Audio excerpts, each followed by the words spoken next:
from humble beginnings to learning from your failures to becoming a great success. What is your success story? Chip Baker, The Success Chronicles.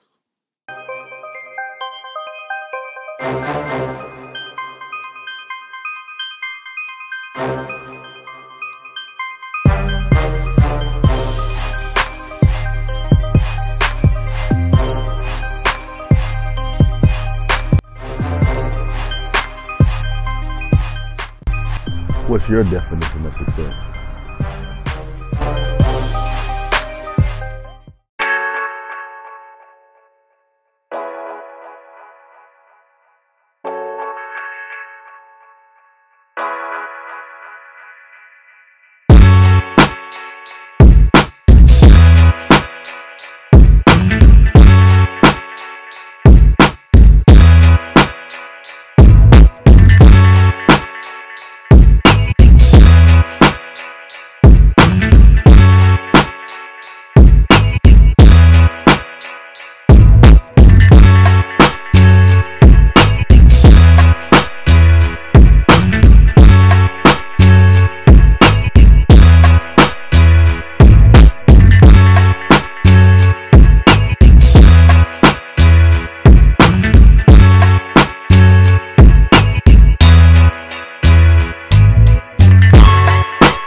What's up, everybody? This is Chip Baker coming to you with another episode of the Success Chronicles, and I have my man Justin Johnson here with us on this episode. And good dude, and I'm excited about this one. I've been waiting to get this one, so it's gonna be a lot of fun.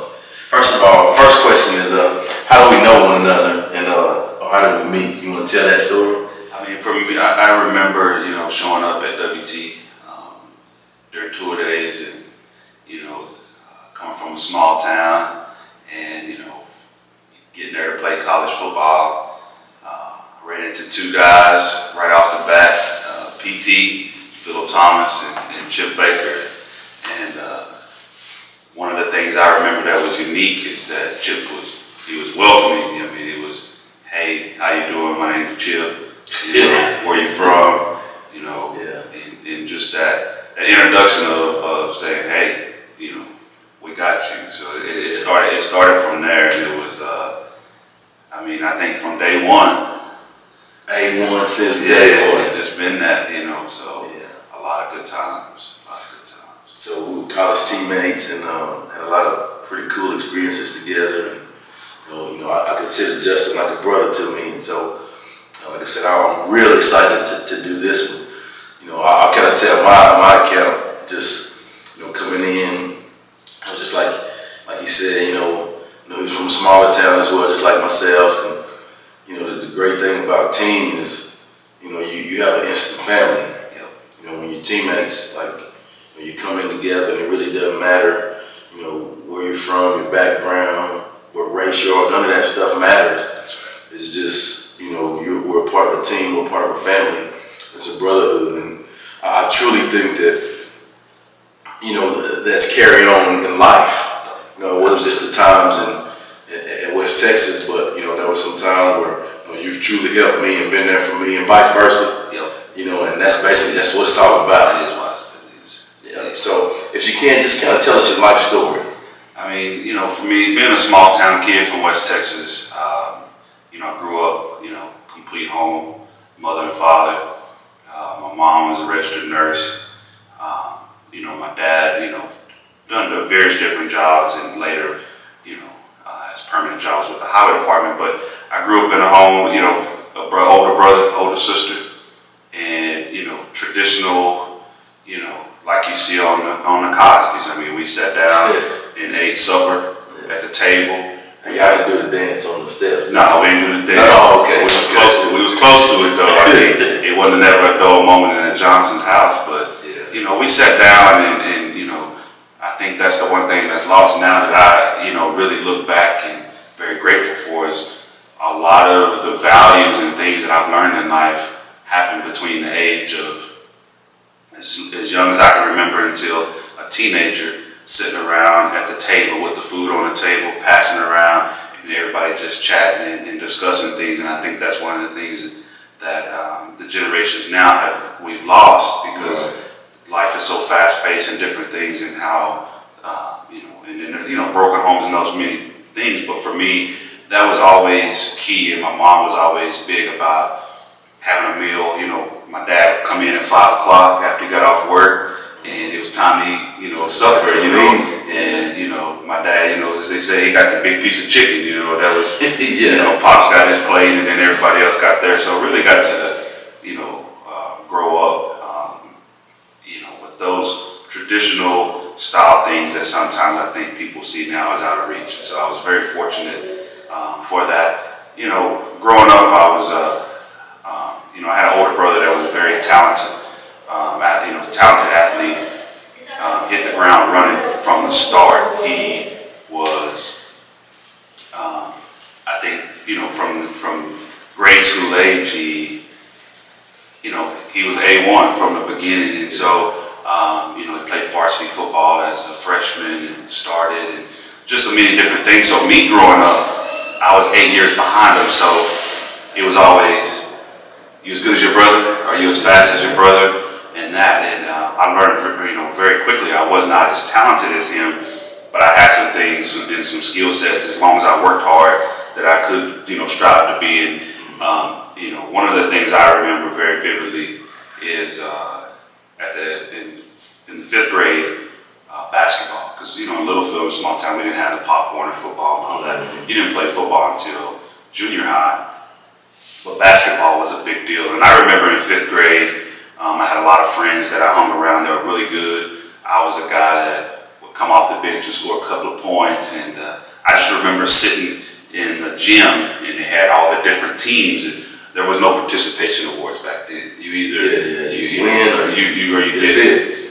And I remember at the end, the awards deal where they're giving everybody, first place team, second place team, and third place team. And after that, you didn't get it. You didn't get a ribbon. You didn't get a participation trophy, which I'm fortunate and very glad that was that way.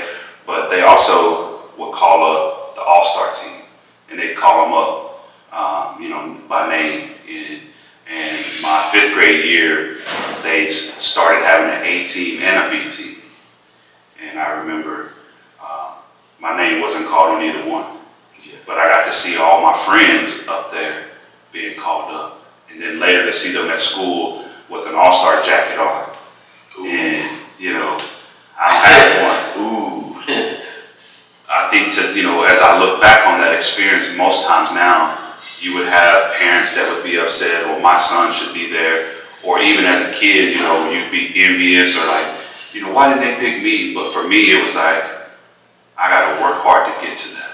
I'm going to show everybody I can be part of that. And I wanted to be part of it. It wasn't a pipe dream. It was just like, I need to work hard and I need to do that. And instantly, I remember going out at the house, and I had a basketball rim that my brother used to have, and I nailed it on a piece of plywood. And I put it up on the garage, on the carport of our house. And I put it up myself. But it was kind of wobbly. It was, doing this thing. And I remember my dad came home, and I'm thinking then, man, I'm going to get in trouble because I shouldn't, I'm nailing stuff and that. And he was like, boy, if you're going to put it up there right. And he climbed on the house. He reinforced it. He bolted it and done that. And that's where it started. I shot the basketball every day, every chance I got. I was dribbling, doing different things. And I think for that, in 6th grade, I made a plan. My first game, I'm going to score at least 10 points. I never scored more than 4 points in a basketball game. And I said, I'm going to score at least 10. And I came out that first game in 6th grade, and I did. And it just built from there. And I was on that. I made the all-star team.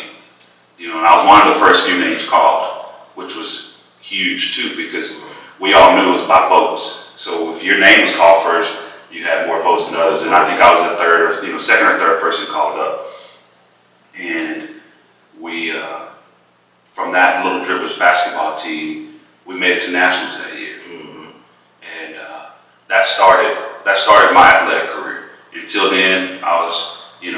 2 left feet, couldn't chew gum and dribble a basketball all at the same time, as they say. But right there, that was the start of it. And that's where I really learned that if you really want something in life, you got to work hard at it, and you have to be willing to face whatever adversity is. You got to be willing to the naysayers. I mean, when I first was working out hard to do it, I remember some of my friends making fun. I remember being that kid standing in the line at the playground when people were picking their teams, and it may be 10 of us, and everybody's picking, and then the last person like, oh, you got Justin. And I remember those days, but those days helped me, it helped my drive, it helped my, it just built me to say, I want to be the first one picked. I think, just the old saying about, when you go through adversity, it makes you, it's going to kill you, make you better, that kind of thing. But you have to be mature enough to understand, to use your failures, turn them into successes. You have to help it, use it to drive you. And so I think that was a great thing for you. And I can, just being around you, knowing the things that you accomplished, just hearing you tell that story, I know where everything else stems from. Your success in high school, your success in college, your success, in your career and where you are with your family. Currently, I can put that back to that story, and it's been the same thing in every chapter, And so, what about, you want to talk about some of your high school career, some of your accomplishments and things that you were able to do there? I mean, in high school, I think one of the things for me was one of my huge accomplishments was making varsity basketball as a freshman. It was 3 of us, but I was one of the 3 freshmen that played on the varsity basketball team. So you went from 5th grade, not even making an all-star team, coming off the bench, to being on the varsity team as a freshman. As a freshman. Oh, okay, all right. And till that time, it hadn't been many. Right. And I remember the high school, the varsity basketball coach coming to our 8th grade basketball games. And that was huge, But with that success that's really where I learned, handling success is hard. It's almost as hard as handling failure, because that's when some of the things for me became with the attitude is, oh, I'm that guy now, And so there were some growing pains with that, learning how to uphold that, and learning how to, when you set the bar, you always got to learn to reach for that next, something to get better. Something at, and so there were some times during that where it's like, I'm a freshman, I'm on varsity, and I was hungry for it, and I played very early, I didn't start, but I was coming off the bench with a lot of minutes, but as the season went on, I wasn't getting as many minutes, but I could tell in myself I got comfortable where I was, and that's when I learned, I always got to be working on something to get better. And that grew. I mean, that turned into starting on varsity as a sophomore in football. And, I'm a big guy now, but I was 150 pounds back then. And I played fullback, and I started at fullback at 150. And I remember, Bobby Azon that played at WT. He and I battled it out, and I remember he just like, man, you may be one of the smallest guys I went up against, but man, you pack a punch. Yeah. And I just kept that drive and hunger, and it just built, as those years went on, I was able to, go to state in track. Our track team went to state in the sprint relay. I was on that relay as a 3rd leg there. And also, as our basketball team improved over the years, we went to state in basketball. Yeah. Littlefield is a huge tradition with football. And if you look in the record books now, Littlefield's within the top 5 or 10 as far as all divisions for wins, playoff appearances. So it's a big tradition around football. And in my senior year in football, we went 10-0 in the regular season. And we blitzed everybody. I mean, we were just racking them up, just killing people. What position did you play? I played strong safety. Yeah. And we just, we killed people. And, we first round of the playoffs, we get knocked out. Played a team that was just, I mean, you know, we didn't have things go our way, and we got beat, and that was a letdown because you know, we went undefeated and one of the few undefeated Littlefield teams in regular season, and you know, they were picking us to make a good run, and we got knocked out in the first round. We built that onto basketball and playing in the state championship and actually making it. I mean, probably the biggest accomplishment in that was beating South Lake Carroll. South Lake was 3A back then, and they killed everybody. They won state in football, basketball, and baseball, and they had already won state in football that year. So we were facing the defending state champions in the regional tournament, and was able to beat, you know, come out and beat them, and that was really a highlight because nobody gave us a chance, and we felt like we could beat them. And but the game, our first 6 possessions were 4 10-second backcourt penalties and 2 turnovers. That, you know, we were down 8-0 from the start, and we were able to come back. Yeah, it was we had to regroup, and we made it to the state championship. We got beat in the state championship game. That was an experience in itself to play, you know, in the Drum in Austin. We went 33-5, and it was huge. It was huge, and you know, those are the things I wanted to go to state in football, but you know, that's everybody's dream. But I got to do it and experience that success in basketball and track, and I still feel like I had a successful football career. So then let's talk about college. Going to college, so then you were able to go to West Texas A&M. Yep. And that's where we met. Yep. One of the biggest things, though, even ahead of that, was my senior year in high school. My wife and I now, we had twin boys. Yeah, so you had your twin boys in high school. In high school, my senior year. Senior year, and Matt and Zach were born in November that year, November 3rd, 93. And during those times, it wasn't like what we see now, you know, with teen pregnancy, where it was welcomed and people having baby showers and all of that. Back then, you were looked at as different. You know, you made a mistake, you know, and, you know, my wife and I, you know, we were sweethearts at that time and just high school kids, and, you know, just doing what high school kids can do, and got us in a little trouble. And so they were born my senior year, and going into, you know, and I add that because going into playing football at WT, my parents and people around felt like football wasn't a priority. Like, why are you going to play football? But I knew at the age of 17 that I wanted to play, and I knew at the age of 17 that I didn't want to have any regrets in my life to try to live through them.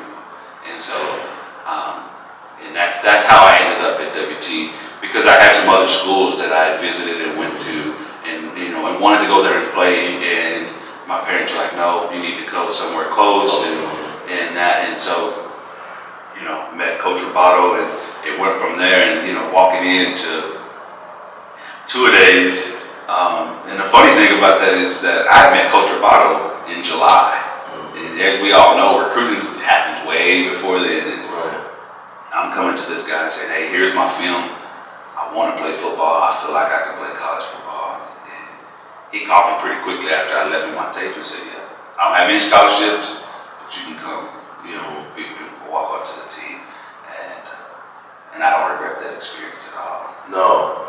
I mean, playing college football, being around guys like yourself, being around all different walks of life that we come into.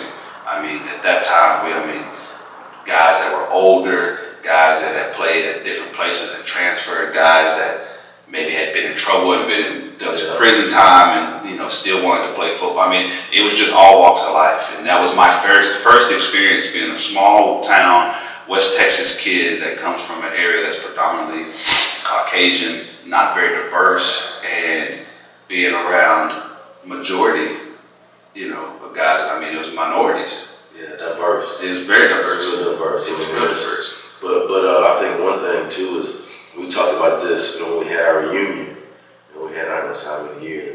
Yeah, right. We had about that. Yeah, at the homecoming, we had our reunion, and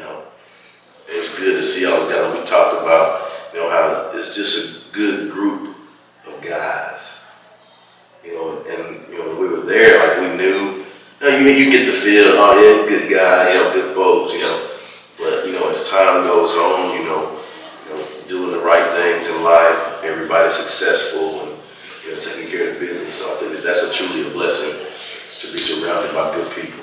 Yeah, it is, and I think the fact we were faced with WT bringing the program back and being that so many guys that were there just wanted a chance at playing football. Right. They just wanted just have some fun. Give me a chance. And that was a wonderful experience, like you said, to be around just good people. And I don't think we knew that then. Right. Like you said, I don't think we didn't come to appreciate it until now. And later after we were gone.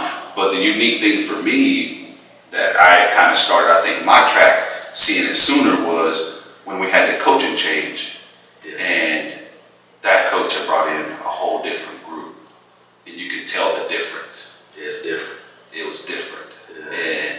And the success, of everything, it was just different. It was just different to see. And so as I've gotten older, I definitely come to appreciate it. And definitely that time has gone faster than what I actually really thought about looking back. It's like, man, it was that many years ago? Yeah, a couple of years, huh? Right. But one thing that I appreciate about you too, that I've truly always admired is, like when we were in college and you talked about you having your sons early, I think it was your second, third year they moved up there, and you did things the right way, and not only did you play football, but you always kept a job, you always tried to take care of your family, and and you always studied your butt off because that education was important to you, and so I thought that that's one thing that I appreciate that I saw from you, like just your drive to go be successful. You had some things thrown at you, but just like you said when you were that fifth grader, it was very, like I said, the chapter's the same. It was the same thing. It was adversity thrown at you. You had to persevere through it. But you just kept pushing, and you just kept, driving to get it done, and you did. In 1996, so it was my second going into third year. Michelle, my wife, and I now decided, we got to pull this all together, and then they moved up to Canyon with me, and that was really the beginning of my family life, like a true family life, and not being kind of broken up.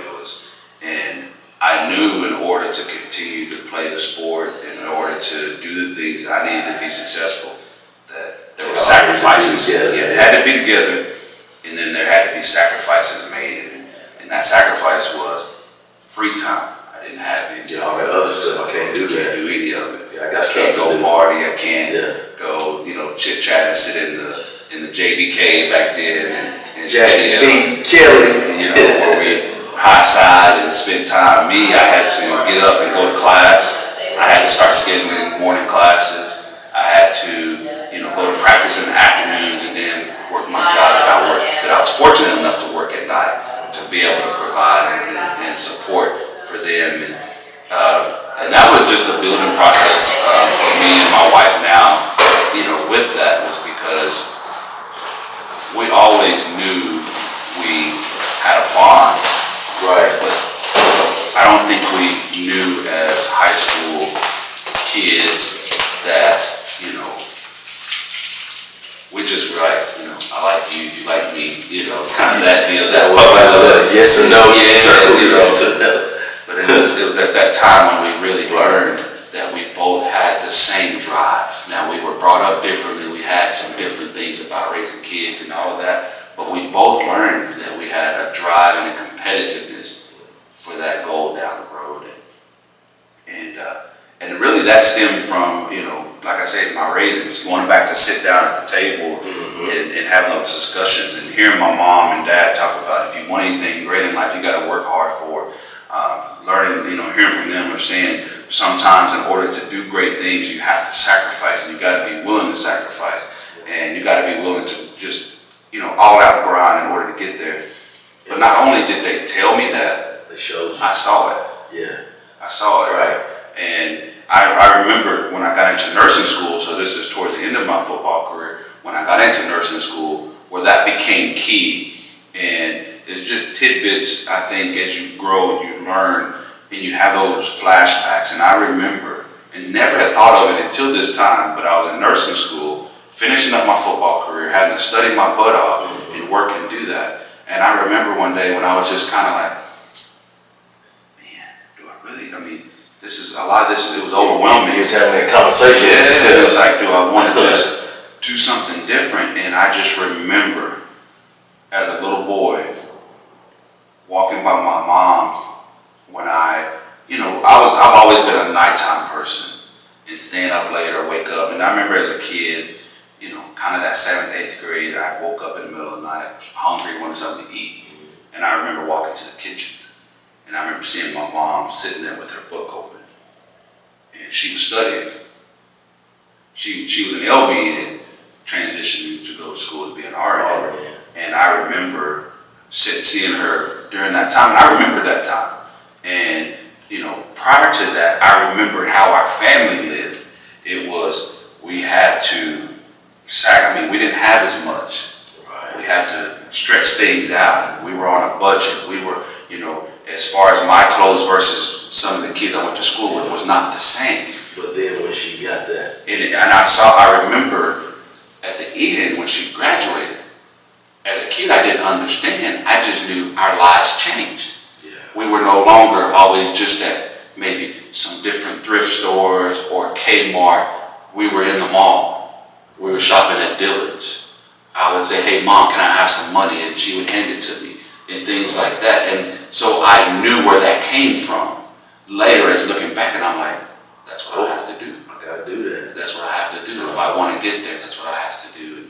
And so that was that sacrifice there for me to know that if I wanted to achieve that success, if I wanted to be able to support and have abundance of what was needed, that I had to continue to sacrifice and continue to press forward. And no matter what obstacle, no matter what nursing instructor that gave me a hard time because I'm this jock in nursing school. Yeah. Why are you here? Are you here for the girls? Are you here? Why are you in nursing school? You don't fit the typical nurse. One being a male nurse at that, but so there was those stereotypes, those different things that came with it. But coming from my background, coming from playing football at WT with the different people and different outlets, was able to help me build, to know I got it. Yeah, just give me time. Yeah, I can do it. You'll see. Right. I can't tell you. Just watch. Just watch. And that's it. Well, that's good. So, we talked about college. Let's go into your career. So then once you graduated from WT, you talked about when you nurse, being in a field where nurse, and going into it and doing it. So let's talk about your career. So after you finished college, where did you go as far as your nursing? So finishing up college, I knew the most important thing for my family, being around guys like yourself and knowing where all you guys were from, I knew I had to move my family from West Texas. And so I moved to Denton, Texas, and I wanted to work at a big hospital. I wanted to be in a place where there were all walks of life and whatnot, and I wanted to, and I got it. And jumped in the heat. Jumped in right into it, and as a nurse, I knew I wanted to do intensive care, because up until that point for my critical care rotation, which was one of my last few semesters in nursing school, I had no clue what I wanted to do. And once I got into intensive care, it just clicked. Right. The intensity, the flow, the action,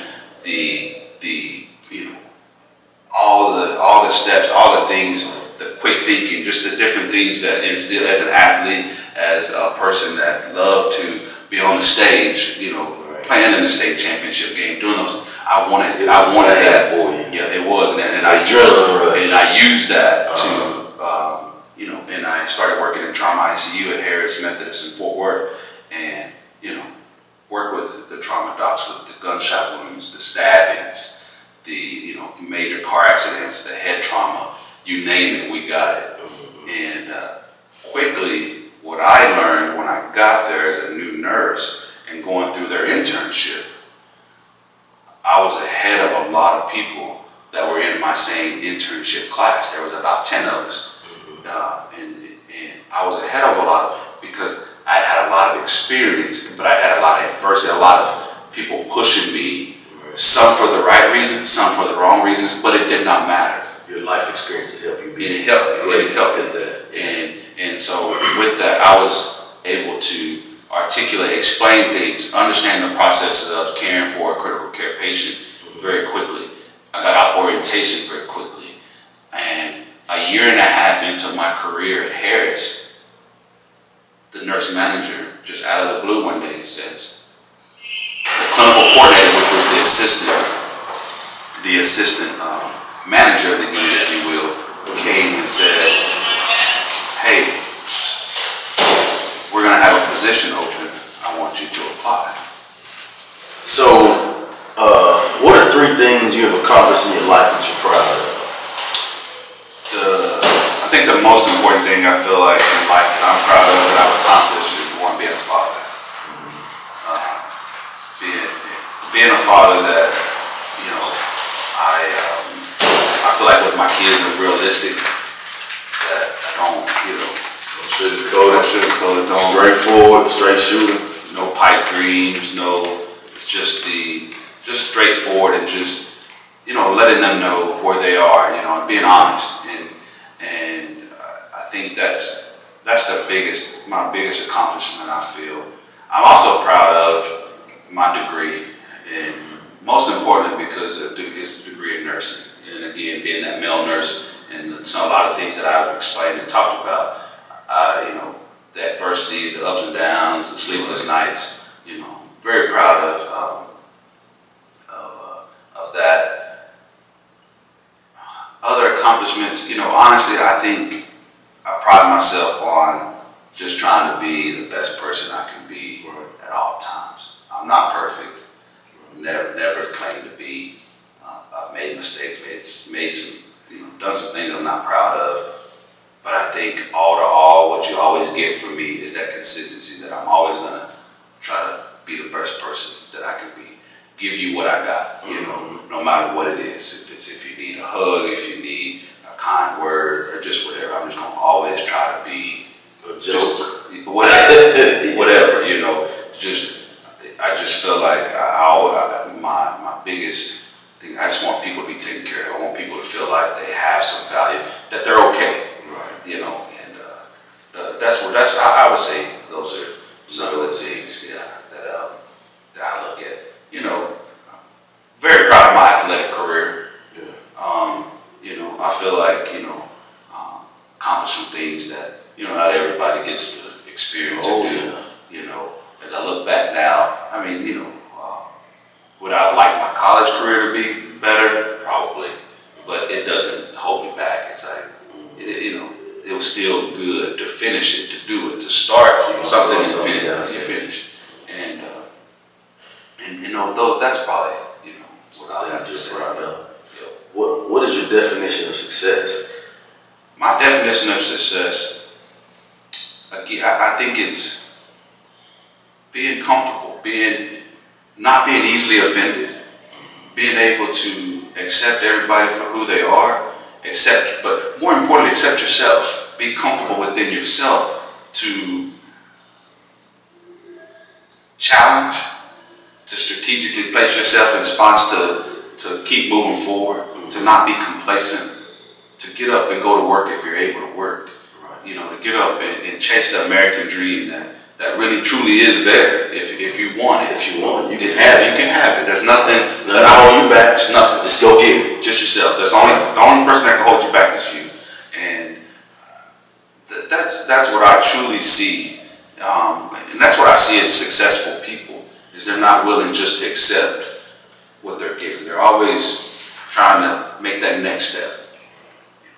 Well, what do you think it takes to achieve success? I think, for me, I think one of the things what it takes to achieve success is be willing to make sacrifices, willing to live lean when you need to in order to accomplish a goal financially, willing to make time sacrifices in order to go back to school and progress your career. It doesn't always have to be college. It could be trade school. It could be a certificate to do a certain job or something. But being willing to do that and not making excuses to why you can't get there. Not the things of, well, I would if I did this, or I would go back to school but my kids would. Be really willing, right, to take whatever avenue, whatever detour, whatever long road it is, knowing where you're trying to go. That's the advice I give. I think one of the things that I like to try to tell young people, starting at an age that they can know something, is handle everything with respect. I try to keep, I think, the attention span of young kids nowadays with technology, social media, and things. You only get this amount of time to really deliver a message. Right. And my message that I've tried to squeeze in is, no matter what, respect everything, because whatever you disrespect can and will hurt you. It can come back to bite you. It will get you. Right. You disrespect your body, you later on can have health problems. It may not be in the hearing now. So when I see a young kid smoking a cigarette, it's like, yeah, you can smoke and go play basketball right now, but later on, right, you're not going to be able to do those things. Respect your body. There's a lot of things that can happen. Respect people, because people can hurt you if you disrespect them. And then what we definitely see mainstream media today, respect the law. Yeah. Not only the laws that are written, respect the people that enforce the laws. You better put some respect on it. You have to, because that's the thing. No matter what we see in mainstream media and things today, on any of these events, any of these accounts, right, if you leave out that respect part, something can happen to you. And I'm a firm believer in too is you get what you give. Yep. I think that just like you said, if you show respect, you'll in turn receive that respect as well. Yep. And then looking at the future, I think that gives you opportunities. And it's funny that you say that, because I was writing some notes on that. It's kind of been on my heart too, and that's something I think I'm going to write about. It's just what you do and how you carry yourself, how it follows you. Yep. And I can truly say that every opportunity that I've had, as far as my career or anything, it's been based off experiences that I've had with people to give me a good reference. That's right. To say, just like with your jobs, you wouldn't have landed this job that you're in now as far as your career if you weren't respectful, and those people didn't see, hey, he's a hard worker, he's respectful, he puts the work in, he does things the right way, he treats people right, he's just a good dude, and so you don't get those opportunities if you don't make a conscious effort to be a good dude. If you don't, and one of the key things that reinforces that, Teresa Schaefer, which was the chief operating officer at Life Gift, and she was based out of the Fort Worth office, and I probably saw her in the 2 years I was in that office. I probably saw Teresa probably a handful of times. Knew her a little bit, would speak to her, and one of the key things she said to me when she called me to interview for this job, and when I actually sat down to interview with her, she said, "I've been watching you through your career. Yeah, I targeted and saw something in you when I met you, and that opened my eyes, and that's what I use now with people. People are watching, no matter what you think. People are paying attention, and like I've always said to my staff, when they come to me wanting to advance their career, or if they come to me because they feel like they're being stagnant or they're being held back, I always say, every day you walk into this place, you're on interview. That's it. You're always on interview, and if you carry yourself, because what you want to happen is when a position comes up, whether it's a vacancy or creating a position, they say, hey, what about James? In everything you do. Everything. I mean, you look at your relationships, your marriage. I mean, you can lose that. You can't. Like if you don't, like your interview every day. If you, relationship with your children, how you do your job. I mean, you're on interview. You got to perform every day. You have to perform. Relating back to sports, I got to go work. You know, if I don't do the drills right in practice and hustle in practice, I don't get the opportunity to be the starter out there to go make that big shot. That's it. And Dean Elliott was my position coach in high school in football. Great man, defensive coordinator. One of the best storytellers that I've ever been around. He would give us motivational talks on Thursday nights and our Thursday night meetings and different things. And it was always great. But one of the things he told us, and I still today, and I feel that way, is that he always said, great teams, which I've evolved into saying great people, great jobs, whatever, never stay the same. You either get better or you get worse. You never stay the same. And the difference in getting better or getting worse is that work, putting that work in. So if you want to be that best player, putting that work in to be the best. If you want to be the best boss, putting that work in to be the best. If you want to be the best student, putting that work in to be the best. And I think that's the piece where we've lost in our today's society with entitlement. We want to put age limits on different things. Oh, I'm old enough, so I should have this. Or I'm here and I should have that. You got to fill that gap in. And filling that gap in is with hard work. Hard work is the key to all of it. If you're willing to work hard, you will get there. You may not get there when you want to get there, but you will get there. You will get there. And I think my life is a living tribute to that. That I didn't always see that working as a high school kid, supporting a family, playing college football was going to eventually pay off. I didn't always see that as a bedside nurse and working a job and then working an agency job to make more money, or traveling over here to do this to provide for my family, was later on like I was gonna be way over here. I didn't know that. I just knew one day, and I knew at some point in time I was gonna get to where I needed to be. And it wasn't on my time. And we all know the good Lord has his own time. We may think we have a plan, but the big man has a plan. He has a plan, and he rewards you when you least expect it, but he rewards you in due time. And in my 40 years of life,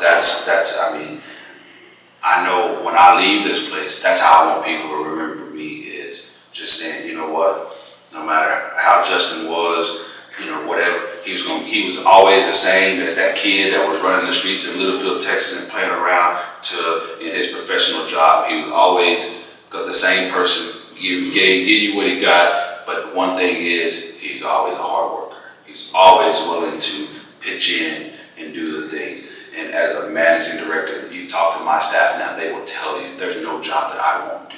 Right. I won't ask them to do something that I can't do or wouldn't do myself. And that's just key. And that's how I want to be remembered. That if you really have a goal and a dream, you work hard and you go get it. And it's so rewarding when you do get it. And it's just, that's good stuff. Man, I tell you, as I've gotten older now, I have a grandchild, and being able to look full circle, having 23-year-old twins that are getting ready to graduate from college, having Garrison as a sophomore in high school who's having a great athletic career, who's a good student, but just great people. My boys are no sir, yes sir. Yeah, type of people. It was all worth it. It was all worth it. No matter, that me and Michelle didn't sit down as adults and finish in college and say, "Oh, you ready to have kids?" Yeah. We didn't have that. Figure it out on the go. We didn't have that picture perfect storybook. This is here we are, and this is where we're gonna go, and we're gonna have those same things, but we know we have a different track now because we have kids and a family, and so I think us being able to do that is man, it's been so rewarding. It's not even funny. It's been so unique. And I truly measure that as success. No matter what anybody else, if they said it wasn't or not, I truly measure my life as success just based on those things. Just based on those simple values and things. And I think anybody, watching or whatever that would want to say, you know what, can I buy into this? And I tell them 10 times over, as long as you work hard, you can get it. As long as you work hard, you can get it. Well, there you go. As long as you work hard, you can get it. Thank you so much for interviewing with us on the Success Chronicles. Appreciate what you do. We just encourage you to keep pushing and keep making a difference in the lives of others, like you already have. I appreciate it. And, it's a good man right here. I've always looked up to him. Always looked up to his family.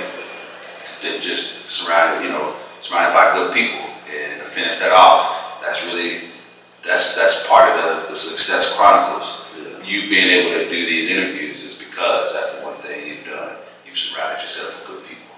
Yeah. You've been good people yourself. So that's it. Well, I appreciate it. Thanks for joining us on this episode of the Success Chronicles. We'll see you next time.